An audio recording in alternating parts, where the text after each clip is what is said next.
The lamb एक बहुत ही famous poem है, विलियम ब्लेक का द्वारा लिखा गया। ये एक काउंटर पार्ट पोएम है। विलियम ब्लेक का एक बहुत और भी बहुत फेमस है द टाइगर, उसका एक काउंटर पार्ट ये है। द लैम्ब पोएम को इनोसेंस का प्रतीक बोला जाता है और द टाइगर पोएम को एक्सपीरियंस का प्रतीक बोला जाता है। और इसी वजह से विलियम ब्लेक ने उनका जो सबसे दो फेमस आपका पोइट्री कलेक्शन है, एक है सॉन्ग्स ऑफ इनोसेंस जो उन्होंने 1789 में प्रकाशित किया था, और दूसरा है सॉन्ग्स ऑफ एक्सपीरियंस जो उन्होंने 1794 में प्रकाशित किया था। तो ये जो आज हम लोग जो पोएम पढ़ने वाले हैं द लैम्ब, वो आपका पब्लिश हुआ था 1789 वाला पोइट्री कलेक्शन जिसका नाम है सॉन्ग्स ऑफ इनोसेंस। ये पोइट्री कलेक्शन में जितना भी पोएम है उसमें ब्लेक ने beauty of nature, beauty of innocence, loveliness of our surrounding, simplicity, God's blessing, ये तरह का जितना भी nourishing, positive, beautiful aspect of the world and spirituality है उसको लेकर के उन्होंने डील किया है। ओके, चाइल्डहुड भी उनका एक बहुत इंपॉर्टेंट थीम है सॉन्ग्स ऑफ इनोसेंस का, जो थीम हम लोग को ये लैम्ब पोएम में भी मतलब बहुत ज़्यादा प्रोमिनेंट होकर के दिखेगा। ओके, अब लैम्ब पोएम जो है ना वो सिर्फ आपका एक लैम्ब को लेकर के नहीं है। हालांकि इस पोएम को पढ़ करके आपको पोएम बहुत सिंपल है, ठीक है, और इसका राइम स्कीम भी बहुत मतलब स्लो स्मूथली फ्लोइंग है। स्लोली फ्लोइंग तो नहीं कहा जा सकता, स्मूथली फ्लोइंग है। म्यूजिकल इसका रिदम है, ठीक है, बहुत सिंपल सिंपल वर्ड यूज़ किया गया, एकदम पढ़ करके लगेगा जैसे एकदम कोई राइम पढ़ रहे हो या बहुत कोई स्वीट सॉन्ग पढ़ रहे हो, ठीक है। और पोएम का कंटेंट भी बहुत सिंपल है कि एक चाइल्ड जो है, पोएम का स्पीकर एक चाइल्ड है, ठीक है, वो बच्चा एक लैम्ब को देख रहा है और लैम्ब को देख करके वो उसको डिस्क्राइब कर रहा है, उसको प्रेज कर रहा है और उसको ब्यूटी को देख करके वो बहुत खुश है। बस यही है लैम्ब पोएम। लेकिन इसका डीप मीनिंग में अगर हम लोग जाए तो हम लोगों को पता चलेगा इसमें थीम ऑफ क्रिएशन आता है, थीम ऑफ स्पिरिचुअलिटी आता है, क्रिश्चियन होली ट्रिनिटी का रेफरेंस भी इसमें आता है, चाइल्डहुड इसका एक बहुत बड़ा आपका पॉइंट है, और नेचर और ह्यूमन रिलेशनशिप भी यहाँ पे उठ करके आता है, ठीक है। तो इस तरीके का काफ़ी डीप मीनिंग और सिंबल्स इसमें छुपे हुए। तो आइए इसके लाइन बाय लाइन एनालिसिस करते हैं और सारा मीनिंग अच्छे से समझते हैं। So let's start. Little lamb who made thee, dost thou know who made thee. अब देखिए इसमें क्वेश्चन आपको ढेर सारा मिलेगा, ठीक है। पोएम शुरुआत ही हो रहा है एक क्वेश्चन से, ठीक है। लिटिल लैम्ब हु मेड दी, छोटे लैम्ब तुमको किसने बनाया। दी यानी ये एक्चुअली एक आर्काइक यूज है, एक ओल्ड इंग्लिश यूज है, इसका मतलब है यू, ठीक है, मतलब हु मेड यू, तुमको किसने बनाया। ये जो चाइल्ड स्पीकर है वो एक लिटिल लैम्ब, एक छोटा सा लैम्ब को देख रहा है, देख के सिंपल से सवाल पूछ रहा है कि हे छोटे लैम्ब तुम्हें किसने बनाया। ये पहला जो लाइन है ये अपोस्ट्रोफी का उदाहरण है। अपोस्ट्रोफी एक ऐसा फिगर ऑफ स्पीच है जिसका द्वारा कोई भी व्यक्ति या कोई भी चीज़ को एड्रेस किया जाता है, उसको संबोधित करके उसका उद्देश्य में कुछ बोला जाता है। तो ये पहला लाइन में जो चाइल्ड स्पीकर है वो लिटिल लैम्ब को उद्देश्य करके संबोधित करके कुछ उससे सवाल पूछ रहा है, इसलिए हुआ अपोस्ट्रोफी, ठीक है। डस्ट दाउ नो, डस्ट भी एक आर्काइक यूज है ओल्ड इंग्लिश, और इसका मतलब है डज, DOS डज, ठीक है। दाउ भी एक ओल्ड इंग्लिश वर्ड है, इसका मतलब है यू। दी का मतलब भी यू और दाउ का मतलब भी यू, ठीक है।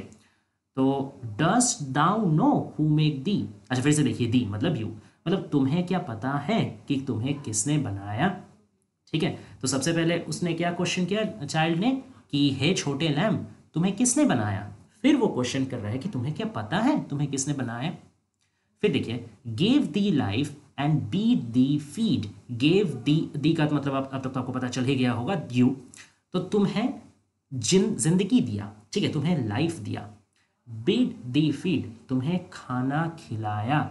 यहाँ पे जो बिड वर्ड है ना, ये आपका एक अलाउ कर रहा है, एक परमिट करना समझाता है कि किसी से आप कुछ करवा रहे हैं या किसी को कुछ चीज़ करने का लिए मतलब अप्रोच कर रहे हैं या इनकरेज कर रहे हैं या सहायता कर रहे हैं किसी से कोई काम करवाने में। तो यहाँ पे वही कि तुमको क्या पता है कौन तुमको ज़िंदगी दिए हैं या कौन तुमको खाना खिला रहे हैं, ठीक है। By the stream and over the media, over actually over है, OVER ओवर, लेकिन पूरा यहाँ पे ओवर नहीं लिख करके इसको शॉर्ट फॉर्म में लिखा गया। अब क्यों ऐसे किया गया है, ये काफ़ी एक कॉमन पोएटिक प्रैक्टिस है। पोएट्स क्या करते हैं कभी कभी कि अपना पोएम का जो मीटर होता है ना, जो राइम मीटर होता है, उसको बैलेंस करने के लिए कभी कभी कोई वर्ड से वो लोग एक या दो सिलेबल काट देते हैं ताकि सिलेबल के नंबर में एक पैरिटी रहे, एक पैरेललिज्म रहे। ऐसा ना हो जाए कि पहला लाइन में उस 10 सिलेबल हो जा रहा, अगला लाइन में 11 सिलेबल हो जा रहा, तो 11 सिलेबल में से एक सिलेबल हटा देते हैं कोई भी वर्ड को। तो कैसे हटाएंगे? इस तरीके का एक अपॉस्ट्रोफी मार्क लगा करके और हटा देंगे। तो ये एक पोएटिक प्रैक्टिस है मीटर को सिंबलाइज करना, बैलेंस करने के लिए, ठीक है, कि आपका मीटर एक समान रहे, जिससे पोइट्री में क्या एक आपका सिमेट्रिसिटी बजा रहे, एक समानता रहे, पढ़ने में भी अच्छा लगे, सुनने में भी अच्छा लगे, म्यूजिकल फ्लो मेंटेन रहे। ओके, तो by the stream and over the mid, mid यानी मिडो, मिडो का मतलब क्या होता है कि ग्रास लैंड, ठीक है, मतलब घास जमीन हम लोग कह सकते हैं, ठीक है, open field kind of grass land, ठीक है। तो बाय द स्ट्रीम, स्ट्रीम मतलब आपका एक छोटा रिवर, ठीक है, तो वो झरना या छोटा रिवर के पास और वो घास जमीन के ऊपर है ना, कौन तुमको वहाँ पे, मतलब इन दो जगहों में कौन तुमको रहने का परमिशन दिए हैं? तुम जो यहाँ पे रह रहे हो, तुम जो खा रहे हो, ठीक है, तुम जो आराम से घूम रहे हो, तुम जो इतना प्यारा जिंदगी जी रहे हो, ये सब किसने तुमको दिया है? ठीक है, किसका बदौलत ये सब चीज़ तुमको मिल रहा है? ओके, फिर देखिए और भी कुछ यहाँ पे बताया जा रहा है। Gave the clothing of delight, तो तुम्हें क्लोथिंग यानी ड्रेस, कपड़ा, डिलाइट यानी प्लेजर या खुशी, ठीक है, तो तुमको ये खुशी का कपड़ा किसने दिया?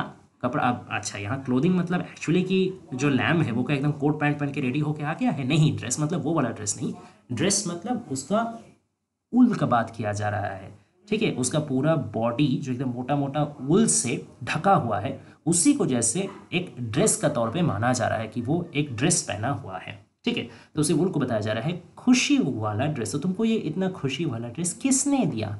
सॉफ्टेस्ट क्लोथिंग वुली ब्राइट, और ऐसा वैसा ड्रेस नहीं, खुशी वाला ड्रेस। क्यों? ये ड्रेस पहन के तुमको खुशी क्यों हो रहा है? क्योंकि ड्रेस बहुत आरामदायक है, बहुत नरम है, softest, not only soft, softest, सबसे नरम, सबसे महीन, सबसे कंफर्टेबल आरामदायक ड्रेस तुमको दिया गया है। और सिर्फ आरामदायक नहीं है, सिर्फ सॉफ्ट नहीं है, बहुत ब्राइट भी है, वुली ब्राइट। ये देखिए मेंशन ही कर दिया गया कि वुल, और वुल जाहिर सा बात है काफ़ी ब्राइट होता है, वाइट एंड ब्राइट होता है। तो ये ब्राइट ड्रेस तुमको किसने दिया? Gave the such a tender voice, tender का मतलब होता है सॉफ्ट, म्यूजिकल, मेलिफ्लुअस, ठीक है, तो तुम्हें इतना प्यारा सा मीठा सा जो आवाज़ है ये किसने दिया? Making all the vales rejoice, पूरा वेल को, वेल यहाँ एक्चुअली वैली है। वैली क्या होता है कि आपका कोई पहाड़ी इलाके का मतलब फुट हिल्स में जो प्लेन एक ज़मीन रहता है ना, जो समतल भूमि रहता है पहाड़ी का मतलब नीचे, उसको वैली कहा जाता है, ठीक है, पहाड़ी के बगल में जो समतल भूमि, प्लेन एरिया, तो वहीं वैली को ही यहाँ पे वेल्स बोला जा रहा है। रिजॉइस यानी एन्जॉय, ठीक है, मज़े लेना, to feel the pleasure, okay, तो making all the vales rejoice, तो ये जो तुमको इतना प्यारा मीठा सा आवाज़ किसने दिया? कैसा मीठा आवाज़, कैसा प्यारा आवाज़? जो प्यारा और मीठा आवाज़ सुन के पूरा वैली जो है एकदम मज़े से, आनंद से झूम उठता है, इतना प्यारा और मीठा आवाज़ किसने दिया? Little lamb who made thee, dost thou know who made thee? हे छोटे, देखिए फिर से वही चीज़ रिपीट कर, पहला दोनों लाइन जो था वही दोनों लाइन आखिरी में भी रिपीट हो रहा है। तो एक तरीके से ये हम लोग कह सकते हैं कि जो स्टैंजा, जो फर्स्ट स्टैंजा जो पॉइंट से शुरू हुआ था, जो क्वेश्चन से शुरू हुआ था, वही क्वेश्चन में आकर के एंड हो जा रहा है। क्या क्वेश्चन? कि हे छोटे लैम्ब तुम्हें किसने बनाया? क्या तुम्हें पता है? Dost thou know who made thee, तुम्हें किसने बनाया? ठीक है, ये आपका हो गया। अब देखिए, तब ये जो पहला पूरा स्टैंजा हुआ, इसमें सिर्फ बेचारा क्वेश्चन ही करता गया। जो चाइल्ड है वो सिर्फ लैम्ब को देखते गया और क्वेश्चन करते गया कि हे छोटे लैम्ब तुम्हें किसने बनाया, तुमको खाने किसने दिया, तुमको इतना प्यारा और मीठा वॉइस किसने दिया, स्ट्रीम का वहाँ, मीडो का वहाँ तुमको ये जो चल फिर रहे हो, इतना बढ़िया तुम्हारा ज़िंदगी है, इतना प्यारा प्यारा जगह में तुम आ रहे हो, इतना ब्राइट कपड़ा तुम्हारा है, ये सब किसने दिया तुमको, कहाँ से आया? तो पूरा फर्स्ट स्टैंजा क्वेश्चन से भरा हुआ है। अब इसका जो आंसर है ना, आंसर मिलेगा सेकेंड स्टैंजा में। तो आइए समझते हैं क्या आंसर मिल रहा है।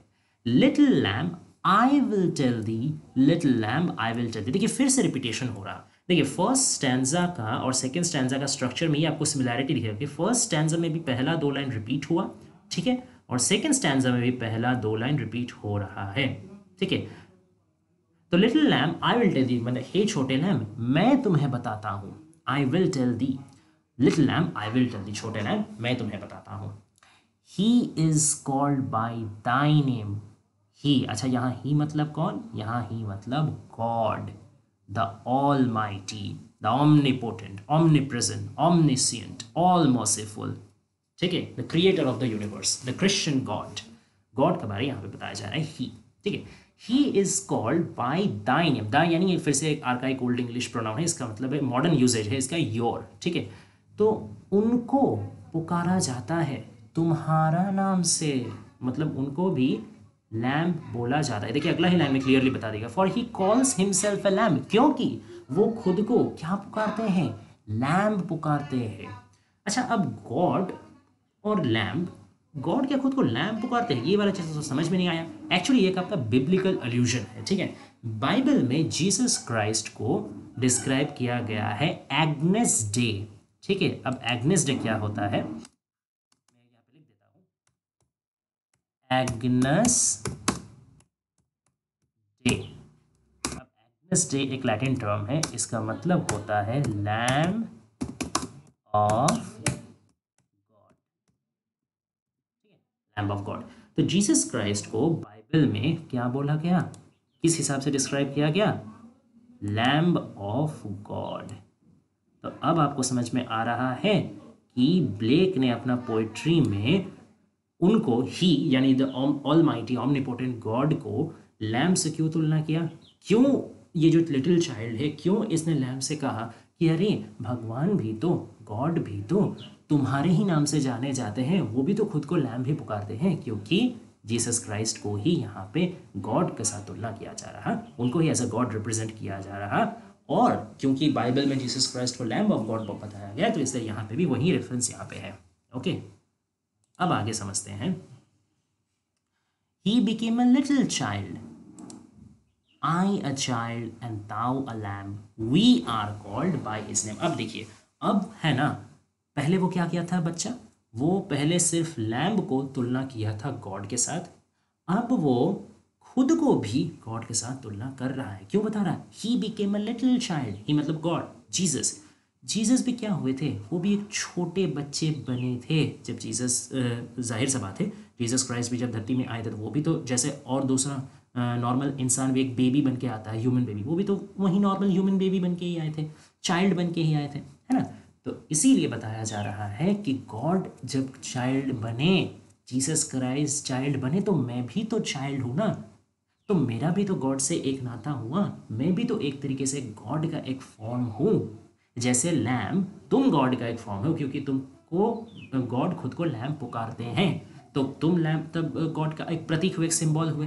तो वैसे गॉड जब खुद जीसस क्राइस्ट जब खुद लिटिल चाइल्ड के रूप में आए थे, तो मैं भी तो लिटिल चाइल्ड हूँ, मैं भी तो एक तरीके से गॉड का प्रतीक हुआ ना। तो हम लोग तीनों एक तरीके से एक धागे में जुड़े हुए हैं। कौन तीनों, गॉड, लिटिल लैम्ब तुम, और लिटिल चाइल्ड मैं। ओके, तो चाइल्ड, लैम्ब और गॉड तीनों को यहाँ पे एक बंधन में बांध दिया गया है, एक सिंबल में ढाल दिया गया है। और ये फिर से एक बिब्लिकल एल्यूशन है, और इस बिब्लिकल एल्यूशन को हम लोग बोलते हैं होली ट्रिनिटी, सॉरी ट्रिनिटी। अब ट्रिनिटी का मतलब होता है तीन, कॉम्बिनेशन ऑफ थ्री, और होली का मतलब होता है सैक्रेड, मतलब बहुत ही एक पवित्र, बहुत ही एक डिवाइन, तीनों का कॉम्बिनेशन। तो ये तीन यहाँ पे कौन है, ध्यान से समझिएगा। सबसे पहले है गॉड द फादर, फिर आपके हैं क्राइस्ट द सन, और फिर आपके हैं होली स्पिरिट, होली स्पिरिट। कहीं कहीं होली स्पिरिट का जगह, अच्छा सॉरी स्पिरिट इस लाइन में आ गया, वेरी सॉरी, होली, हाँ स्पिरिट, होली स्पिरिट को कभी कभी होली गोस्ट भी बोला जाता है, होली,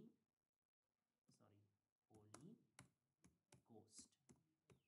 ओके, तो ये है तीनों कॉम्बिनेशन। तो गॉड द फादर, तो तीनों कौन कौन हुए, सबसे पहले हुए गॉड द फादर, फिर हुए क्राइस्ट द सन, और तीसरे हुए होली स्पिरिट या होली गोस्ट, जो भी नाम से पुकारिए। तो 1 2 3 ये तीनों का कॉम्बिनेशन को कहा जाता है होली ट्रिनिटी।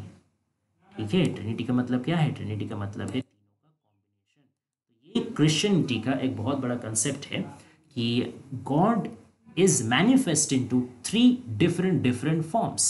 ठीक है, वो गॉड मतलब एक्चुअली जो हम लोग गॉड को मानते हैं कि ईश्वर भगवान, ठीक है, ऑमनिपोटेंट ऑलमाइटी, तो वो एक लविंग फादर है। क्यों? क्योंकि he is the creator of everything. He is the father figure. He is the loving, fatherly, divine figure who loves all his creation.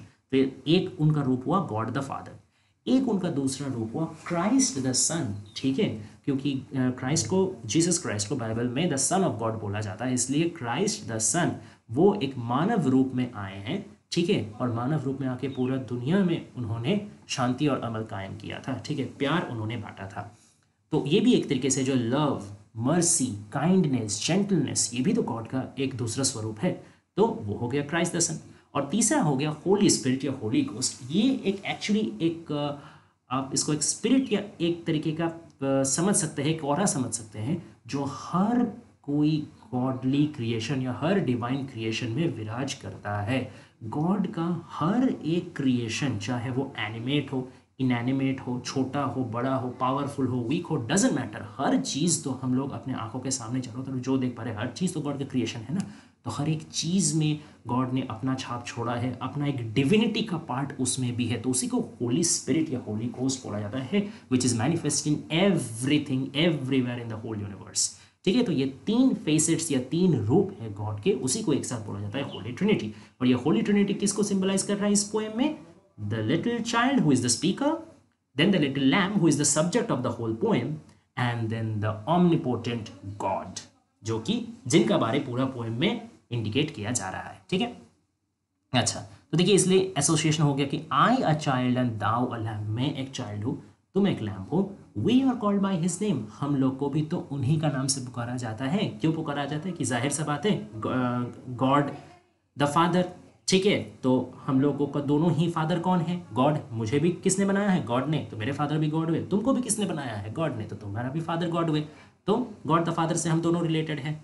फिर और क्या बात कि गॉड खुद को, मतलब जीसस क्राइस्ट को यहाँ पे जो गॉड सिंबलाइज किया गया है, तो उनको बाइबल में क्या बोला गया है? Lamb of God. तो एक तरीके से वो खुद को लैम्ब बोलते हैं, मतलब तुम और गॉड एक हो गए, मतलब ये एक ही तरीके का सिंबल हो गए। ठीक है, और गॉड ने यानी जीसस क्राइस्ट ने एक लिटिल चाइल्ड के रूप में जन्म लिया था, तो तब मैं लिटिल चाइल्ड हूँ और जीसस क्राइस्ट भी लिटिल चाइल्ड थे, दोनों एक हो गए। तो इस तरीके से मैं, तुम और लिटिल चाइल्ड, सॉरी, मैं यानी लिटिल चाइल्ड, तुम यानी लिटिल लैम्ब, और गॉड, तीनों मिलके हो गया होली ट्रिनिटी। ठीक है, लिटिल लैम्ब गॉड ब्लेस दी, लिटिल लैम्ब गॉड ब्लेस दी, ये है आपका आखिरी जो दो लाइन कि हे छोटे लैम्ब तुमको गॉड ब्लेस करे, हे छोटे लैम्ब तुमको गॉड ब्लेस करे। गॉड का आशीर्वाद, जो फादरली लव, काइंडनेस आशीर्वाद है, वो तुमको भी मिले। तो एक तरीके से एक प्रेजिंग टोन में, एक पीसफुल टोन में, एक ब्लेसिंग टोन में ये पोएम एंड होता है। ठीक है, यहाँ पे ये जो लाइन है, he is meek and he is mild, इस लाइन का एक अल्यूजन भी हम लोग को देखने को मिलता है। जैसे देखिए यहाँ पे रेड हाईलाइट में लिखा हुआ है कि Matthew book number 5 chapter number 5 में, ठीक है, बाइबल का मैथ्यू ने बोला है, प्रॉफिट मैथ्यू ने बोला है, blessed are the meek for they shall inherit the earth. यानी जो भी आदमी मीक है ना, मीक यानी क्या? मीक यानी हम्बल। ठीक है, बहुत ही नम्र, विनीत, विनयी स्वभाव के आदमी। ठीक है, वेरी हम्बल। ओके, तो वो लोग है ना ब्लेस्ड है, वो लोग को आशीर्वाद मिला हुआ है गॉड का, for they shall inherit the earth, क्योंकि वही लोग दखल करेंगे, वही लोग का राज कायम होगा दुनिया में। अब इसका मतलब क्या वो लोग एकदम राज करके बाकी सबको अत्याचार शोषण करेंगे? नहीं, दे शैल इनहेरिट द अर्थ का मतलब है यही लोगों का तो नाम होगा, यही लोगों का परिचय होगा, यही लोग को सब कोई मानेंगे, इज्जत करेंगे, प्यार करेंगे, यही लोग का तो वैल्यू होगा पूरा दुनिया भर में। ये है कहने का मतलब। तो इसलिए क्या कि मीक बनो, बी हम्बल। ठीक है, बहुत ज़्यादा प्राउड मत बनो, बहुत ज़्यादा एरोगेंट मत बनो, ठीक है, हम्बल रहो, जेंटल रहो, काइंड रहो। ये है बाइबल का एक आपका उपदेश, एक एडवाइस, ठीक है। तो यही यहाँ पे भी इस लाइन में भी बताया गया है कि he is meek and mild. एक God, God is meek and God is mild. Mild मतलब जेंटल, वेरी काइंड।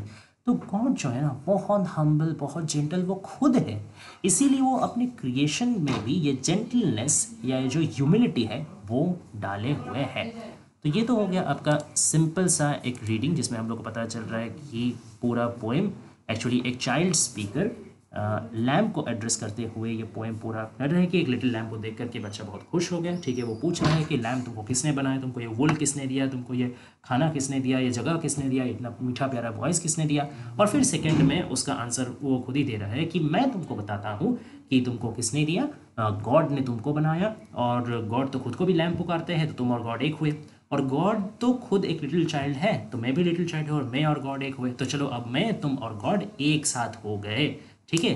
तो चलो लिटिल लैम्प तुमको गॉड ब्लेस करे, लिटिल लैम्प तुमको गॉड ब्लेस करे। बहुत सीधा सा पोएम है। अब इसका कुछ हिडन थीम्स है, ठीक है, कुछ अंडरलाइंग इसका इमेजरी है जो हम लोग को समझना है। सबसे पहले तो देखिए ये पूरा पोएम एक तरीके से अ मेटाफर और a symbol for God and his creation.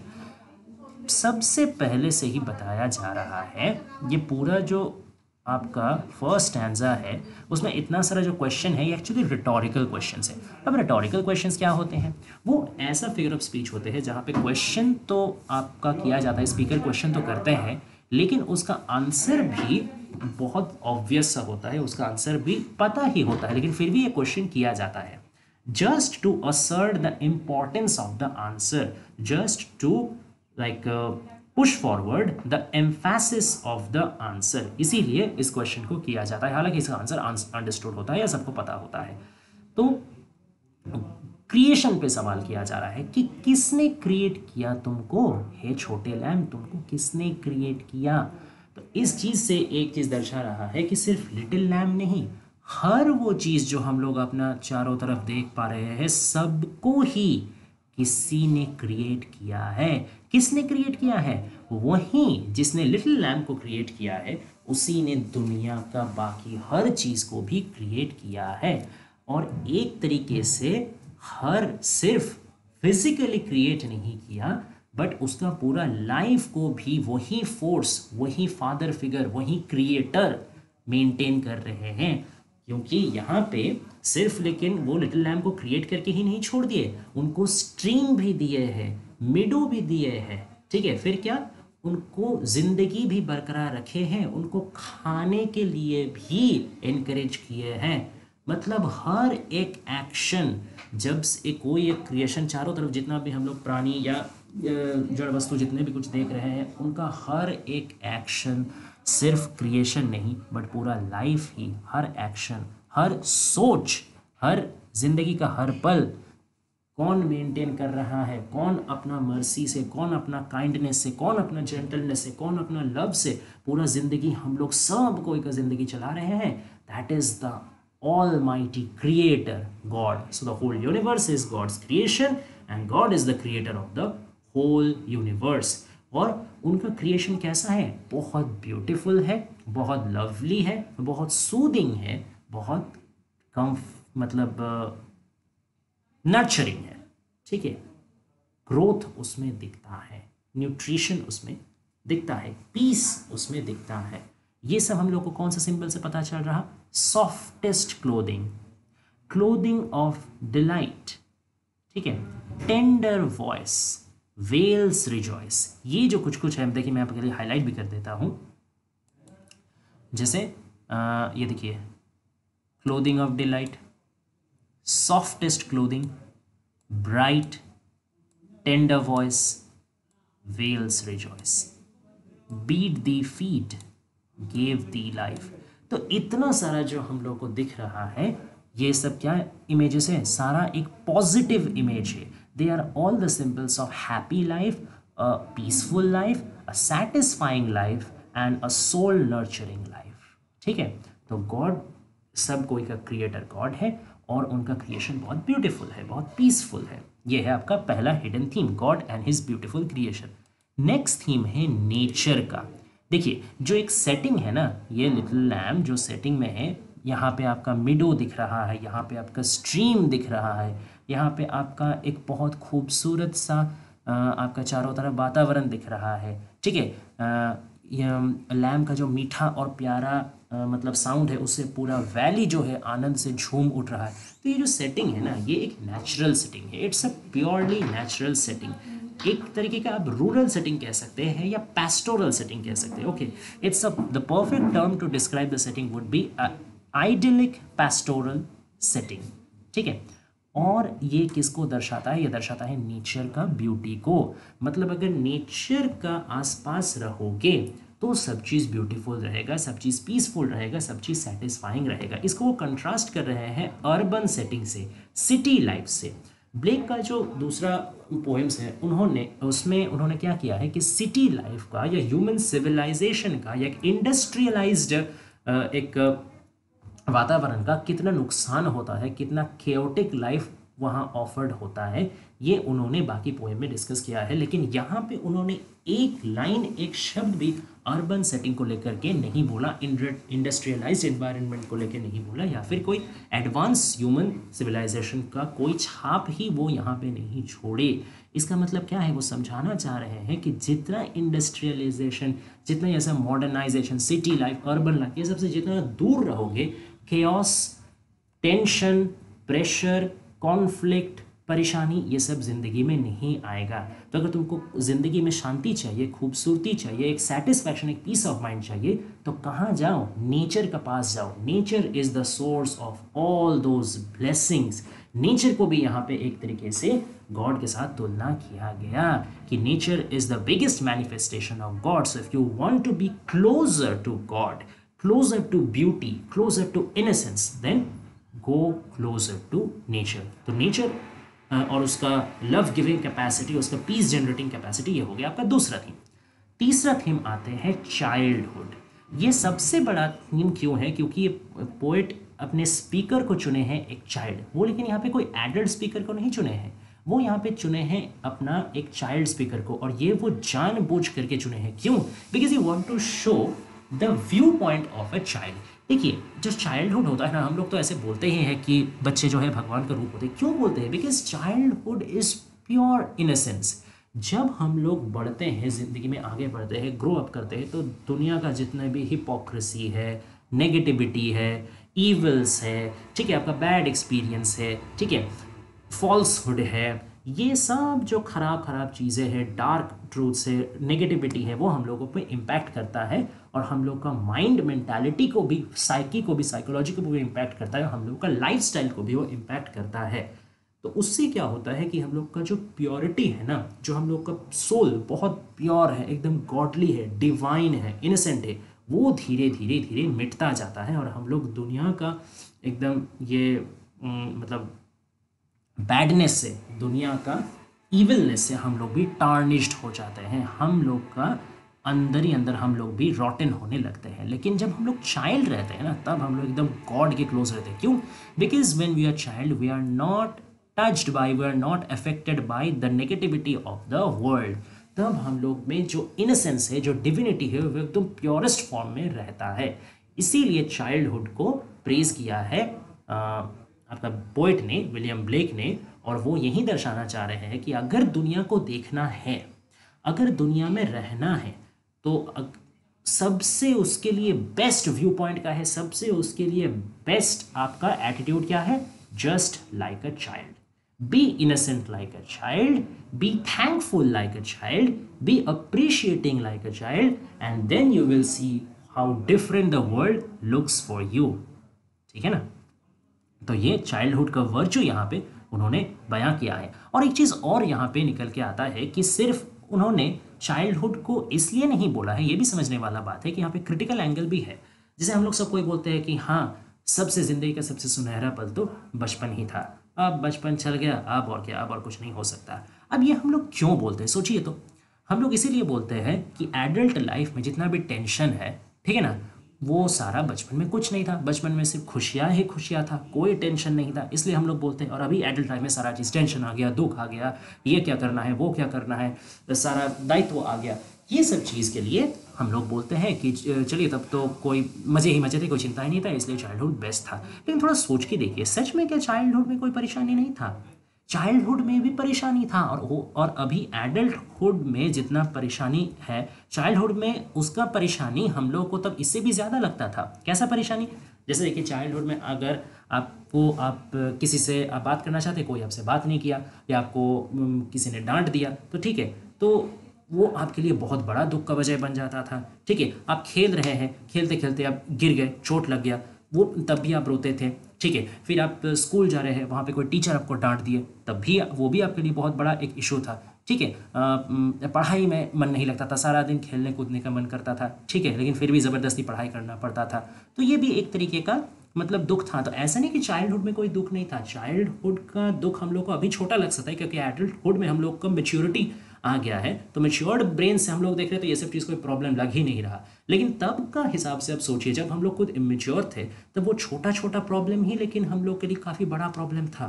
तो अगर उस लिहाज से देखा जाए तो चाइल्डहुड में भी तो प्रॉब्लम था, तो उसके बावजूद हम लोग चाइल्डहुड में खुश कैसे थे? क्योंकि हम लोग जानते थे कि फोकस किस में करना है, हम लोग का माइंड सेट क्लियर था, हम लोगों का व्यू पॉइंट क्लियर था, हम लोग इनोसेंट थे। हम लोग को पता था कि अगर कुछ बुरा हो भी रहा है तो ओके, लेट्स इग्नोर दैट। जितना भी खुशियां हैं, जितना भी आनंद है, जितना भी लवलीनेस है, उसको अप्रिशिएट करो। What ever beauty, what ever moments of happiness you can get before you, grab that, focus on that. Don't focus on the little little little dark negative things.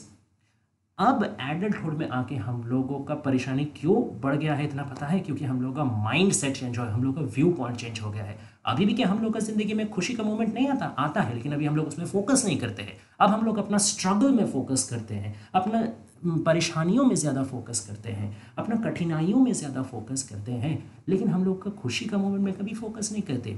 जैसे एज अ चाइल्ड हम लोग कोई भी beautiful चीज़ को कितना, एक छोटा सा फूल देख करके खुश हो जाते थे, एक छोटा सा नदी देख करके कितना एकदम दौड़ते थे, एक मतलब बटरफ्लाई को देख के उसका पीछे पीछे भाग जाते थे, कितना हम लोग खुश हो जाते, छोटा छोटा चीज़ों से कितना खुश हो जाते थे, कितना हम लोग का नेचर के कितना करीबी हम लोग थे। आज भी तो नेचर नहीं बदला, बटरफ्लाई तो आज भी है, फ्लावर तो आज भी है, रिवर तो आज भी है। आज हम लोग देख के खुश होते हैं? नहीं होते। तो हम लोग का माइंड भी तो चेंज हुआ है ना। तो ब्लेक का यही कहना है कि चाइल्डहुड का जो वर्चूज है ना, वो सिर्फ 5-10 साल 15 साल की नहीं है, वो जिंदगी भर के लिए है। तो childhood is actually the best period of life and you should continue it through out your life, not by physically remaining a child but by mentally remaining a child, mentally maintaining your virtues of the childhood. ठीक है, तो वो innocence रखो, वो beauty को appreciate करने का attitude रखो, खुशियों में फोकस करने का एटीट्यूड रखो। That is the thing. ठीक है, अब एक जो और आपका इसमें थीम निकल करके आता है, वो है आर्ट एंड आर्टिस्ट्री वाला। ठीक है, अब इसमें आर्ट एंड आर्टिस्ट्री कैसे आता है? Here the artist is God and the art is his creation. ठीक है, कोई भी आर्टिस्ट जो अपना क्रिएशन होता है, आर्ट होता है, अब यहाँ आर्टिस्ट मतलब पेंटर हो सकता है, पोएट हो सकता है, ठीक है, या कोई स्कल्पचर हो सकता है, कुछ और भी हो सकता है। ठीक है, कोई भी तरीके का आर्ट फॉर्म जो क्रिएट कर रहा है, अब वो क्या चाहता है ना, वो चाहता है कि उसका दिमाग में जो आइडिया है, ठीक है, जो उसका इंस्पिरेशन है, जो उसका क्रिएटिविटी है, और अपना उसका जो कुछ इंडिविजुअलिस्टिक नेचर है, वो सब मिला करके वो अपना क्रिएशन को क्रिएट करे। ठीक है, और अपना सृष्टि के द्वारा, अपने आर्ट के द्वारा, अपने क्रिएशन के द्वारा खुद का छाप छोड़ जाए। ये हर आर्टिस्ट का मतलब ड्रीम होता है।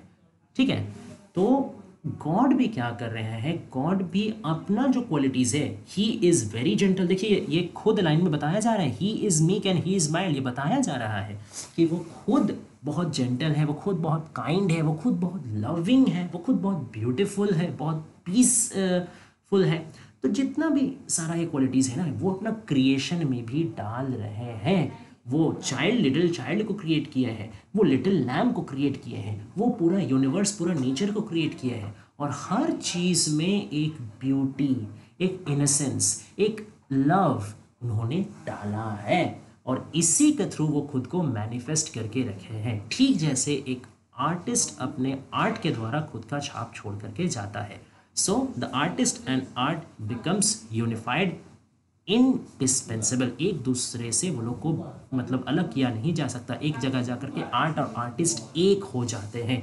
ठीक सिमिलर तरीके से गॉड और गॉड के क्रिएशन को भी अलग नहीं किया जा सकता, इसीलिए यहाँ होली ट्रिनिटी का भी कंसेप्ट आया है कि एक साथ तीनों मिलकर के एक हो गए हैं, चाइल्ड, लैम और गॉड। ठीक है, तो यहाँ आर्ट एंड आर्टिस्ट वाला भी कंसेप्ट है। ठीक है, और इसका पोएम का स्ट्रक्चर को भी अगर आप लोग देखें तो देखिए, खास करके इस सेकेंड स्टैंजा को आप लोग देखिए कि he is called by the name. मैं आपको हाईलाइट करके दिखाता हूँ, he is called by thy name. ठीक है, अब इसका नेक्स्ट लाइन को देखिए, for he calls himself a lamp. ये दोनों को स्ट्रक्चर को याद रखिएगा, मैं यहाँ टिक कर देता हूँ, एक ये और एक ये।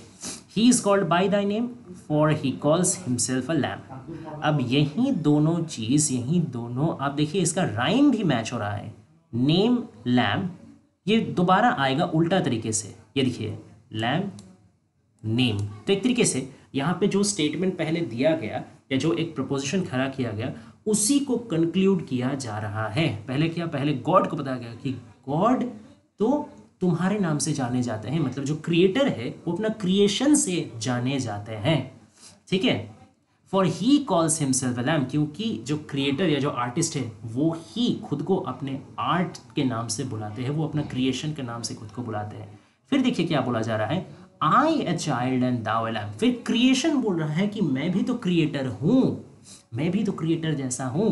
We are called by his name, हम लोग जो क्रिएशन है हम लोग भी क्रिएटर के नाम से जाने जाते हैं। तो यहाँ क्रिएशन, क्रिएटर, आर्ट, आर्टिस्ट मिलजुल करके एक हो जा रहा है। ओके, तो ये था पूरा पोएम का एक्सप्लेनेशन। आशा करते हैं आपको पसंद आया होगा, और अगर वीडियो पसंद आए तो प्लीज़ इसको लाइक, शेयर और कमेंट कर दीजिएगा, और चैनल को बिल्कुल सब्सक्राइब करना मत भूलिएगा। Okay, please subscribe the channel and hit the notification bell icon, क्योंकि ऐसे ही और इंपॉर्टेंट वीडियोज़ आने वाले हैं। और अगर आप लोग को कोई टॉपिक में, कोई पोएम एक्सप्लेनेशन, थ्योरी, कुछ चीज़ में भी हेल्प चाहिए हो तो प्लीज़ कमेंट डाउन कीजिए, हम लोग उसमें भी वीडियो ज़रूर बनाएंगे। So stay tuned guys and thanks for watching.